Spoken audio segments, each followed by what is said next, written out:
Welcome, ladies and gentlemen. We have Shervin Majd with us today. And this is, by the way, the third talk for our Health AI collective that is very much still coming together.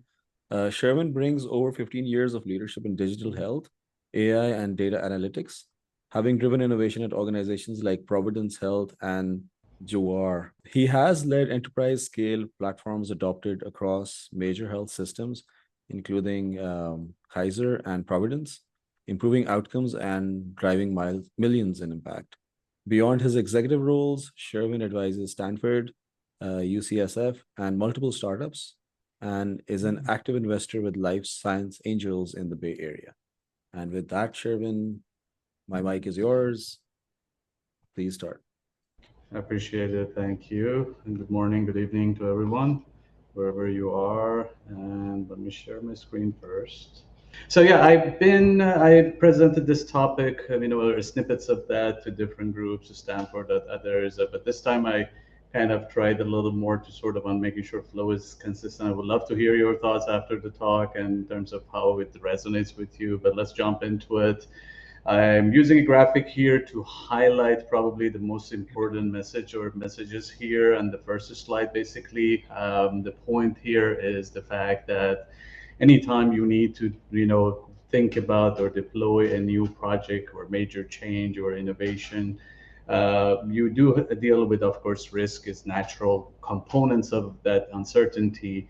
But at the same time, in most cases, you're dealing with the big gap between what the actual risk is, which I did use the, kind of a semi-popular, similar item to Labubu toys, and also showing the fact that because of the disconnect between the actual risk and perceived risk, the perceived risk tends to be much bigger, and that's what the customers and business owners will see that. And this is almost irrespective of whether or not you're an external party or internal R&D lead for this project.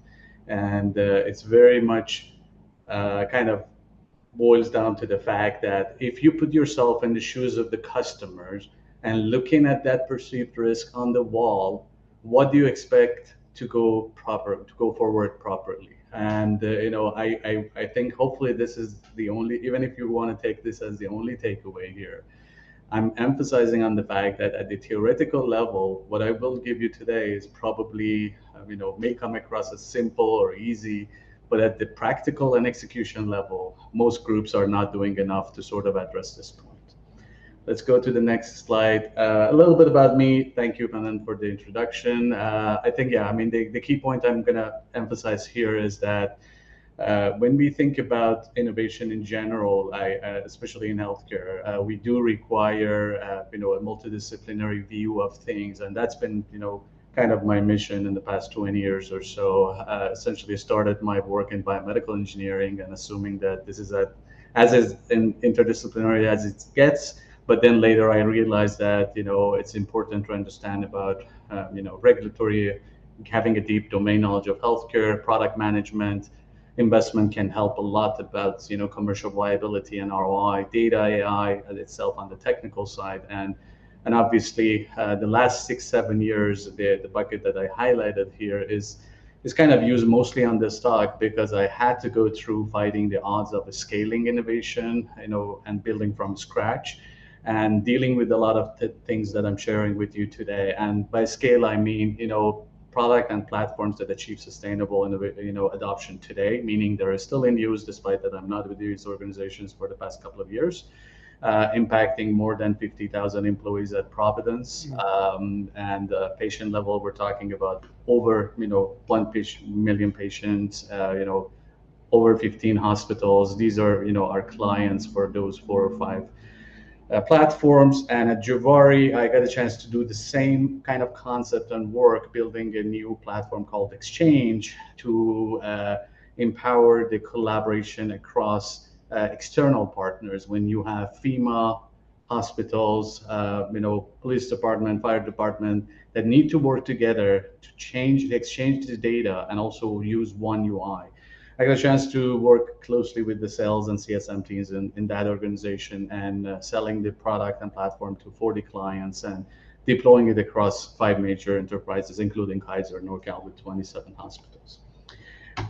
So let's talk a little bit about details and elements of risk here. The chart you see is a typical, kind of conversation if you talk to, top leaders in healthcare. This is, the data from 270 corporate leaders published in Harvard Business Review, and, kind of highlighting the usual suspects that you see when things go wrong, politics, lack of CEO support, misalignments, slow tech adoption, slow systems, lack of budget. So I think this is completely reasonable to have these challenges when you deal with mid to large size enterprises. But the embedded major question here is, what is the real kind of impact of these elements? You see that, for example, the politics shows here to be 60%. Is it really 60%, or is it much lower because it might be exaggerated because of that perceived risk and because of the fact that leaders that are super busy, despite being smart, don't have enough time to sort of go deep and understand the actual risk. And on the other side, the startups, internal R&D innovation leads don't do enough to kind of reduce that gap. And that's a big question to reflect on and understand. And the bigger question here is, okay, most of these are systemic problems, and there's not a lot we can do as a small team or individual startup. The thing we can do is actually to work on that risk perception gap and reduce it, and make sure that decision makers get a good grasp of what are the actual elements of risks, and kind of deal with it head on rather than ignoring it, and rather than assuming it's something I do it later when I get to the growth phase. This is a day one or yesterday kind of priority. And if you do it correctly, then you can expect this, the trust to be established, the understanding to be happening easier, and then from there, easier decision making and risk acceptance.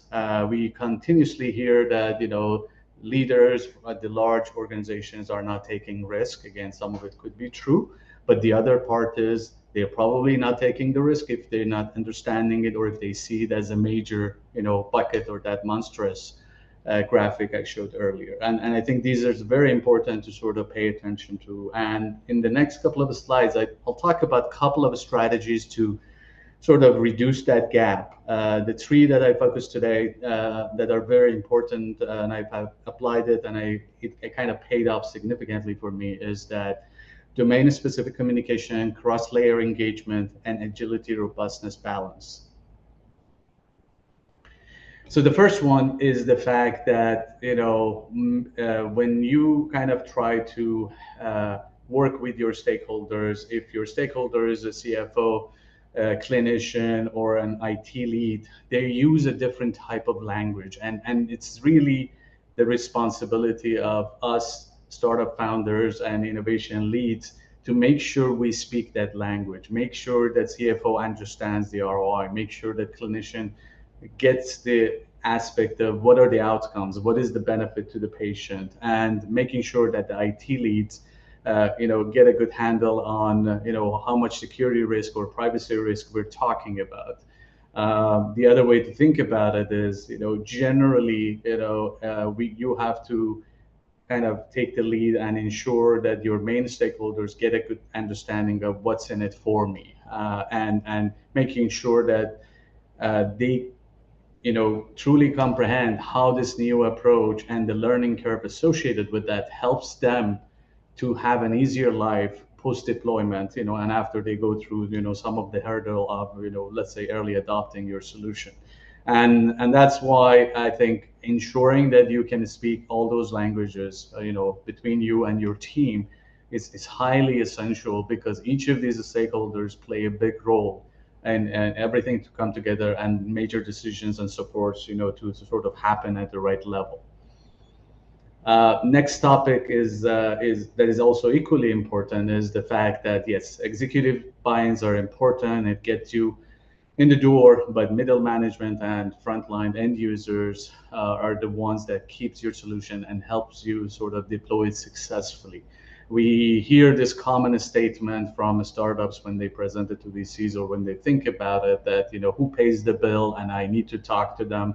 It's not the wrong approach, but it's important to understand that you have to basically uh, kind of work with other major layers of organizations if you want to sort of be going beyond just that first check that is just for that, let's say small narrow pilot that you may design to do. So if you really want to aim for a major success, you have to kind of ensure you understand the holistic engagement, both vertically I show here. Also, sometimes you need to have the horizontal engagement. Let's say when we have a large organization, you have different regions, and not all of this has to happen, let's say at the same time, but it's important to be aware of the need at each level and as you kind of deploy your MVP and going beyond that.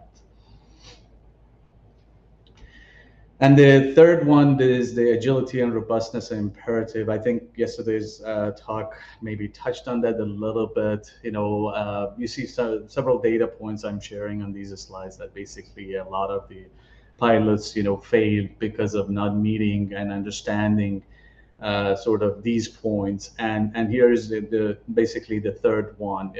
On one side, we have the lean startup and agile that I'm strongly, a believer of that. I've been using Scrum for the past 15 years and trying to encourage founders to sort of make sure they understand the iterative approach of development and validation. But at the same time, when we talk about the mid to large size enterprises, there is a much bigger, factor to sort of making sure you keep an eye on it. And that's basically the point that transformation is almost the only way in most cases, and disruption doesn't, kind of work really, as opposed to maybe other, certain buckets of other verticals. But this is true even for, let's say, enterprise software and other sides. So reckless speed, kills that trust that takes a significant amount of effort and time to build with the stakeholders as a foundation of a successful, collaboration.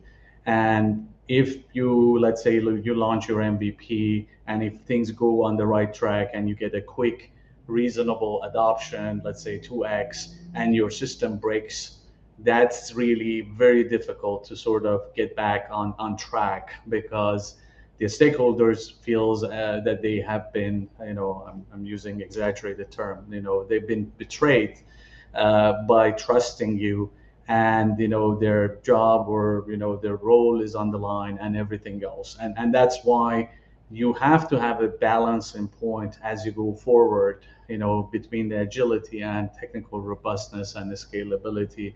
You don't need to build something for 100x, 100 times the scalability as we discussed yesterday, but maybe you need to load test your system, to ensure that if your adoption goes fast to, let's say, 2x, 5x, 10x, your system doesn't break down. And of course, things that are relevant to this topic, such as importance of QA and similar topics, are highly critical. Last slide.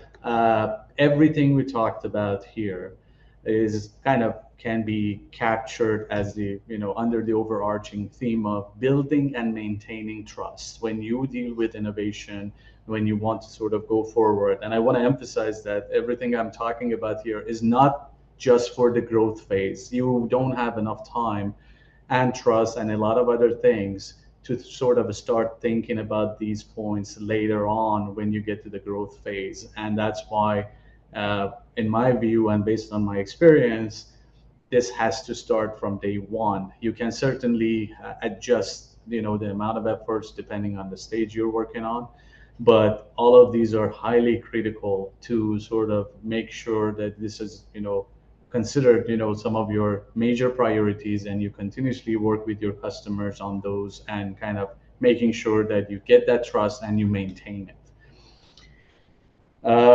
So with that, I think I'm gonna sort of wrap it up, and would love to hear thoughts, questions, any points that you guys resonate with, or even you want to challenge.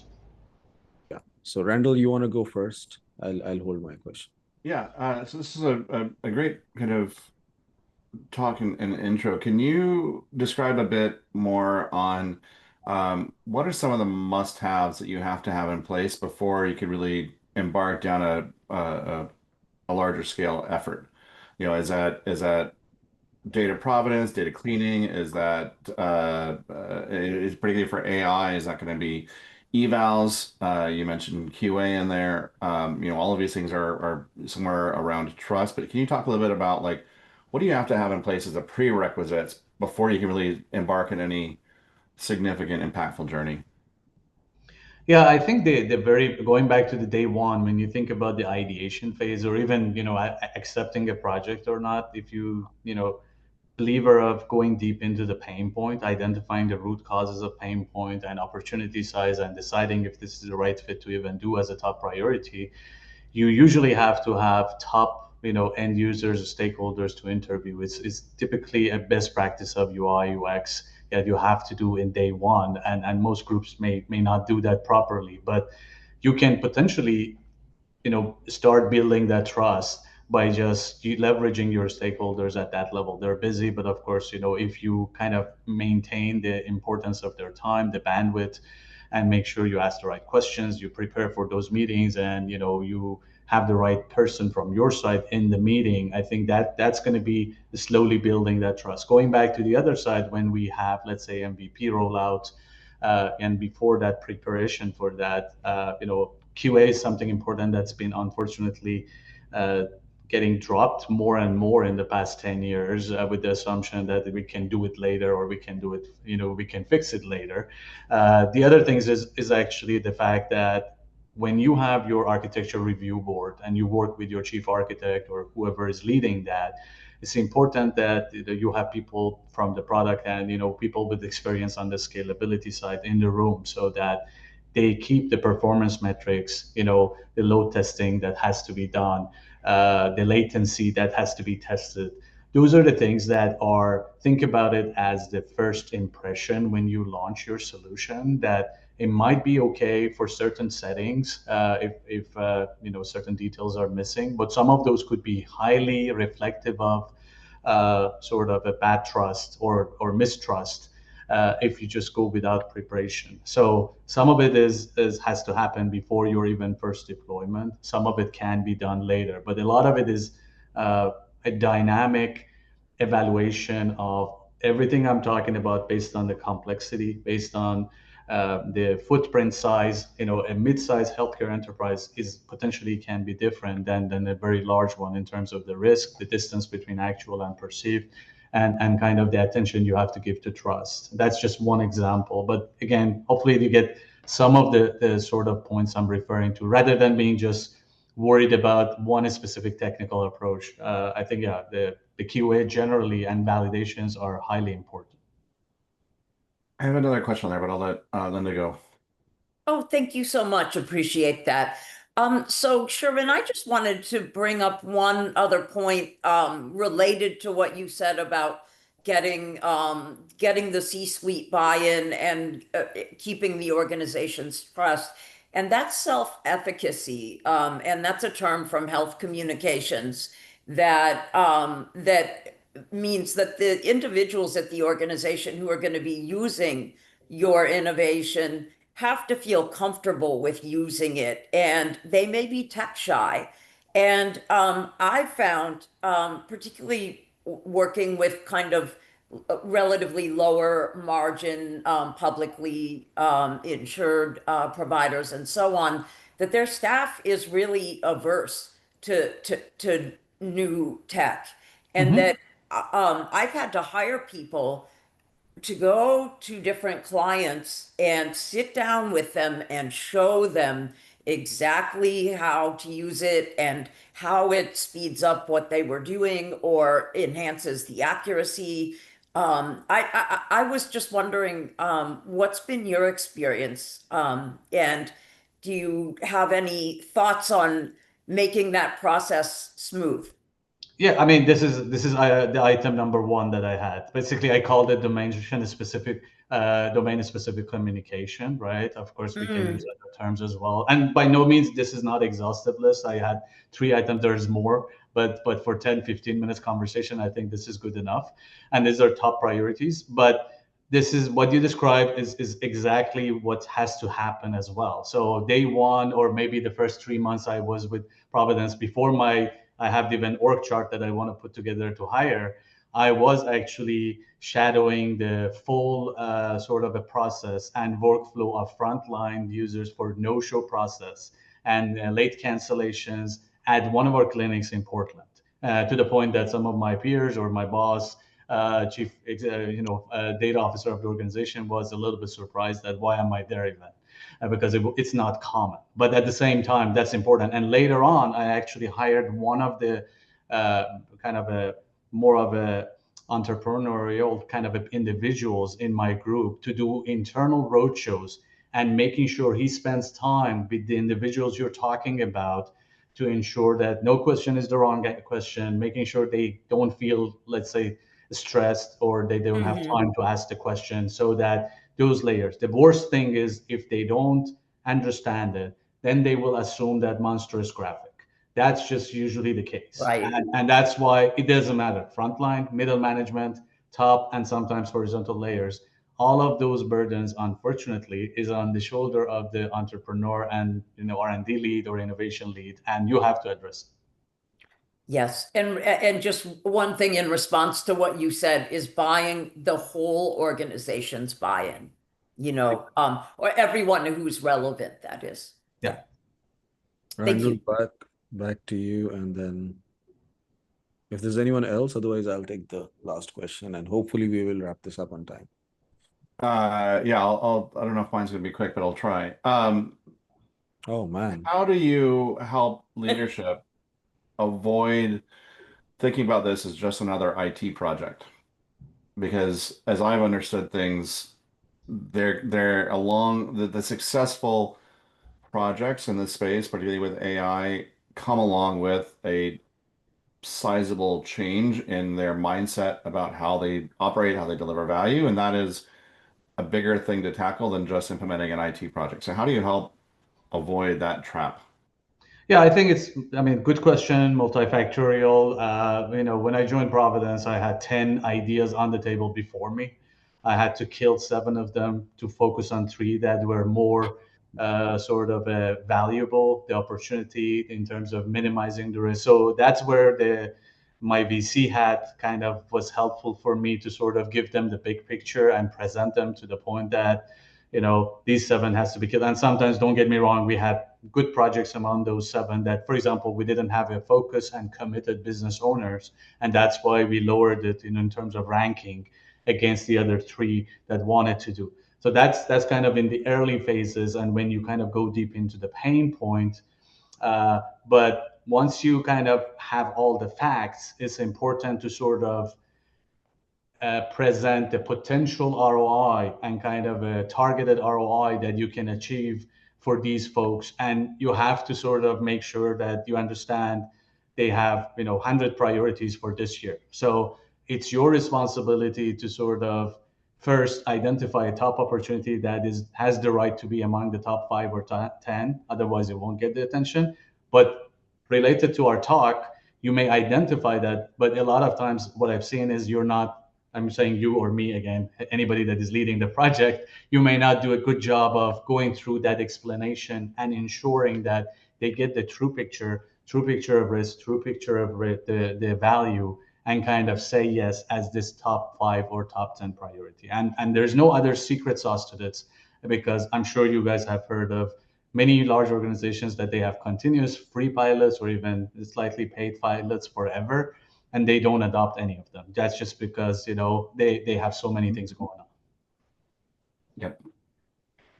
I don't know how to raise hands in Zoom, or the host is not allowed to raise a hand, so I'm just gonna raise my hand like this. Last question for the day, announcing it myself. Shervin, you said leaders, and aligned to take risks. Like, I was wondering, what are the incentive systems across the board? And is it a problem there? Like, why should a leader within a healthcare institution take any risk in any case? How is it like in other corporations? Like, if the company grows, do they grow?